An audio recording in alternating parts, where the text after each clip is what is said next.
Hello, my name is Oluwole Godwin and welcome to MOG Economics.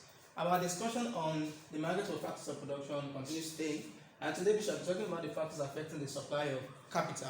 Now, by capital, we don't just mean, in fact, we don't really mean the financial capital. We are talking about the stock of buildings and equipment such as computers, equipment such as tractors, and so on and so forth. We are really talking about capital goods here. Okay, so when we talk about buildings, equipment, and so on and so forth. Okay, so factors affecting the supply of capital. Well, number one is the price of the good. The price of the good. Basically, when we talk about producers, the first thing that they kind of think about if they want to produce a good is the price that the good is going to command. That is, they tend to look at the economic value of the good. How will people price the good? So if it's a kind of good that has a low price, okay, we therefore expect the suppliers to supply only little of it, okay, and if the price should increase, we expect the suppliers to produce more of it. So it just follows the normal law of the demand and supply, the law of supply that states that an increase in the price of a commodity will lead to an increase in the quantity supplied of that commodity, other things being equal, and vice versa. So if we are considering only changes in price, we expect that when the price should increase, the supply of any good should increase. So in this particular case, we will be talking about delivery vehicles, or what we call delivery vans. So a company that is supplying delivery vans to other companies to carry out their own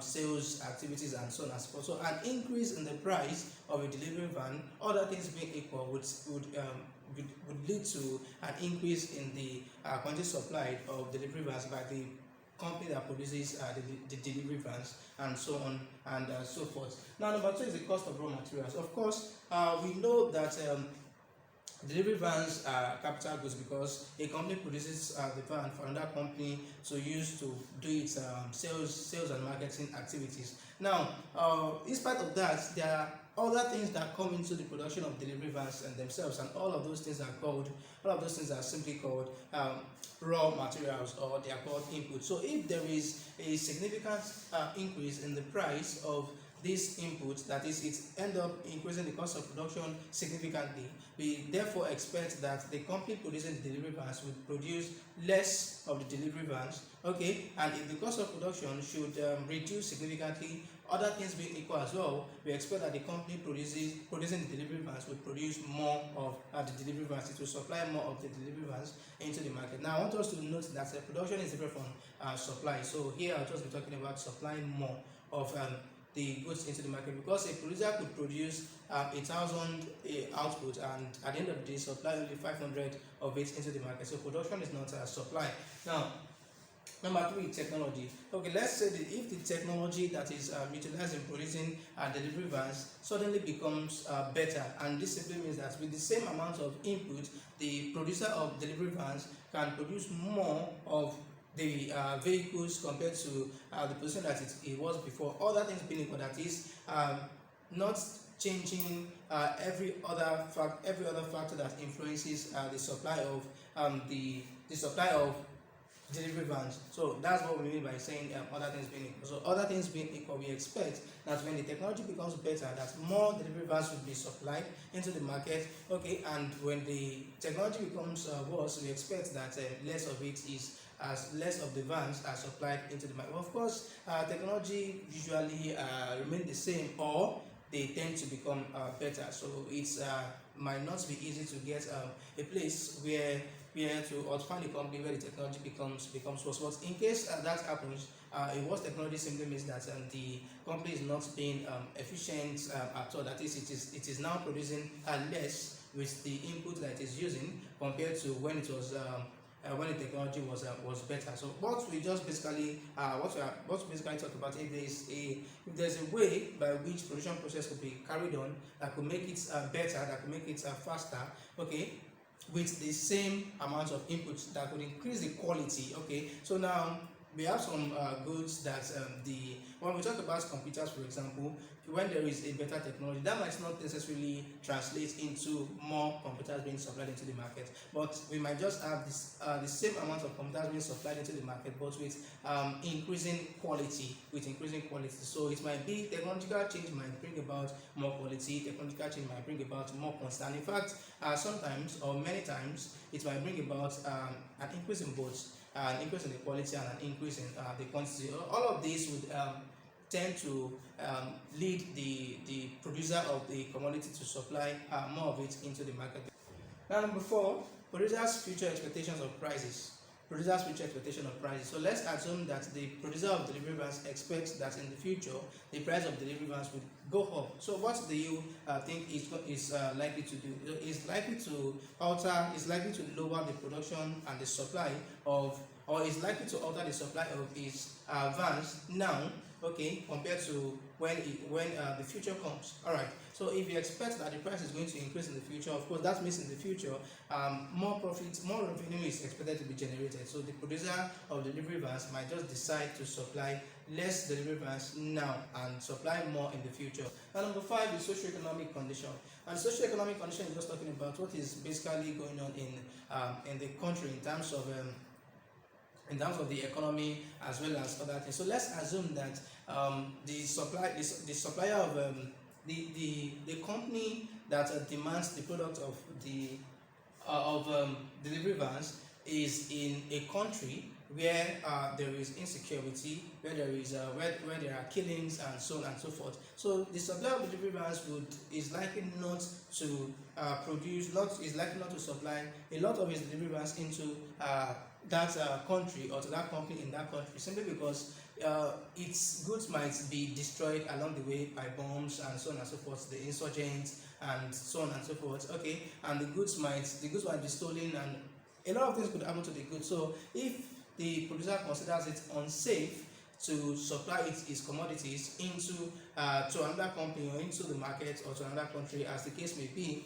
the producer ends up supplying less of it or not even supplying anything. So in this case, he's not even considering the price. The price of his commodity might be higher in that in the receiving country or in the receiving company, but then simply because it involves a lot of risk. Okay, it involves a lot of risks and so on and so forth. So the producer might decide that, see, I'm not supplying any product into this market, or I'm just going to supply less of this product into this market, irrespective of what the price may be. So I can't afford to lose my goods to insecurity, to insurgency, to terrorism, and so on and so forth. So these factors and other factors that are not even included here affect the supply of capital, and in this case, really capital goods into the market. So here I have a typical supply curve which is upward sloping. It is not necessarily linear. Okay, it's not necessarily a straight line, but it is upward sloping. Anyways, okay.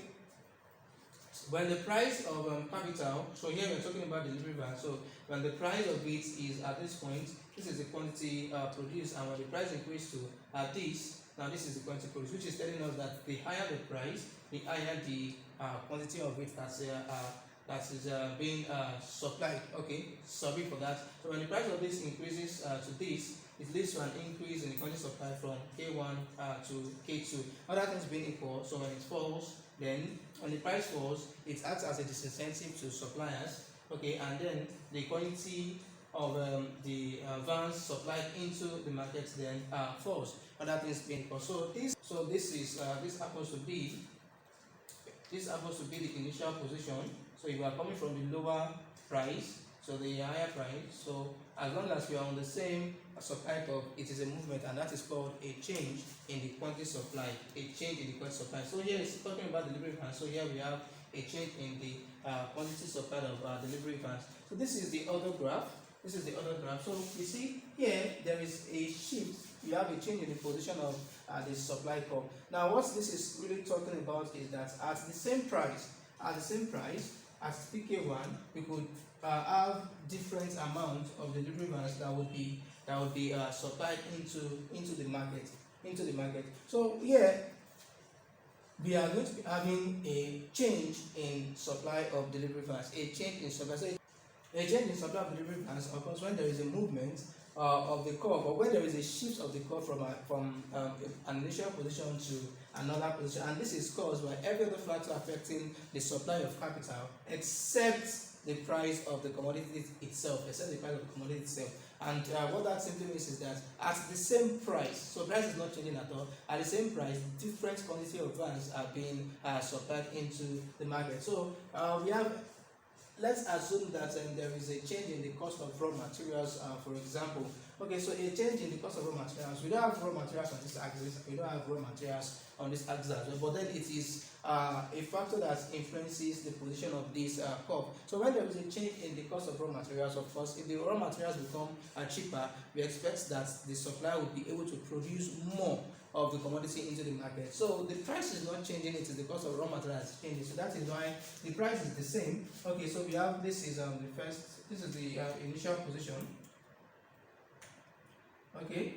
Okay, number of vans, this is the initial position. So at the same price, okay, because the cost of production has reduced now and the supplier can supply more of the delivery vans, okay, this same price is then leading to an increase in this. Okay, an increase in this. So this is going to be the first position. So this is going to be the first curve, and this is going to be the new one. Okay, so that's how it goes. So that's how it goes. So if there is an increase in the cost of raw materials again, so an increase in the cost of raw materials simply means that at the same price of that commodity, less of it will be supplied. So at the same price of the delivery vans, less of the advance will be supplied into the market. So in that case, we'll be having this. So there will be a shift from this position to this position. Alright, so there will be a shift of the curve from here to here, that is from the quantity that was produced before to a lesser quantity. So it just depends on the factor that is being considered, whether it's going to be, so in this case, this will be KS1, this will be KS1, so this will be KS2, and this will be KS2. So it just depends on the factor that is the change in the other factors influencing this besides price, and the direction of that change. So if you have every other factor that increases futures expectations, socio-economic condition, every other factor that increases the quantity of delivery vans supplied into the market, when the price is constant, will lead to an increase in the supply of the delivery vans. It is a change in supply, and the change in supply happens to be positive. So that's a positive change in supply, or an increase in the supply of delivery vans. So an increase in supply of delivery vans would mean that there is a shift of the curve from the left position to a rightward position. So that was, and if there is a decrease in supply like we have here on the board, so there's going to be, as we are coming from this point to this point, so we are coming from the right to the left, so there will be a leftward shift of the supply curve. So that's that about this video. If you have any question, please leave them in the comment section. Hit the like button if you like this video, and please share with your friends and subscribe to this channel for more of our videos. We shall be talking about other interesting things in the subsequent videos. Watch out.